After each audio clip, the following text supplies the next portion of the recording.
ମୁଁ ଶ୍ରୀ ଶତ୍ରୁଘ୍ନ ବାରିକ ସମ୍ପାଦକ ମଲାସାହି ସେବା ସମବାୟ ସମିତି ତାଳଦଣ୍ଡା। ନା ଏ ବର୍ଷ ଟାର୍ଗେଟ ବହୁତ ଭଲ ଥିଲା। ଚାଷୀମାନେ ବହୁତ ଖୁସିରେ ଦେଇଛନ୍ତି, କାରଣ 800 ଟଙ୍କା ବୋନସ୍ ପାଇଲେ। ଆଗ୍ରହ ସହକାରେ ସମସ୍ତ ଚାଷୀ ଦେଇଛନ୍ତି। ସୁଚାରୁ ରୂପେ ମଣ୍ଡିରୁ ମଧ୍ୟ ବ୍ୟବହାର ପରିଚାଳନା ସମସ୍ତ ଦୃଷ୍ଟିକୋଣରୁ ସେମାନେ ଖୁସି ଅଛନ୍ତି।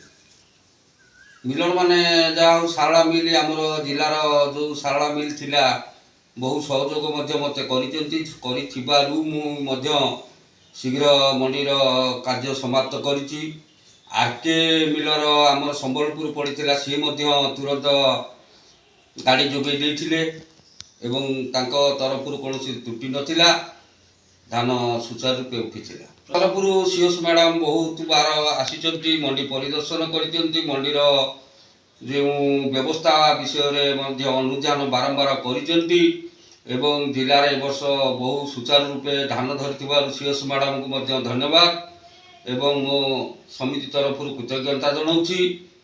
358 ଜଣ ପଞ୍ଜୀକୃତ ହୋଇଥିଲେ। 9 ଜଣ ଚାଷୀ ଦେଲେ ନାହିଁ, ବାକି 26 ଜଣ ଚାଷୀଙ୍କର ସେଟେଲାଇଟ୍ରେ କଟିଯାଇଛି। 323 ଜଣ ଚାଷୀ ଧାନ ଦେଇଛନ୍ତି। ମଲାସାହି ସେବା ସମବାୟ ସମିତି 3 ଗୋଟି ପଞ୍ଚାୟତକୁ ନେଇ ଧାନ ସଂଗ୍ରହ କରିଛି।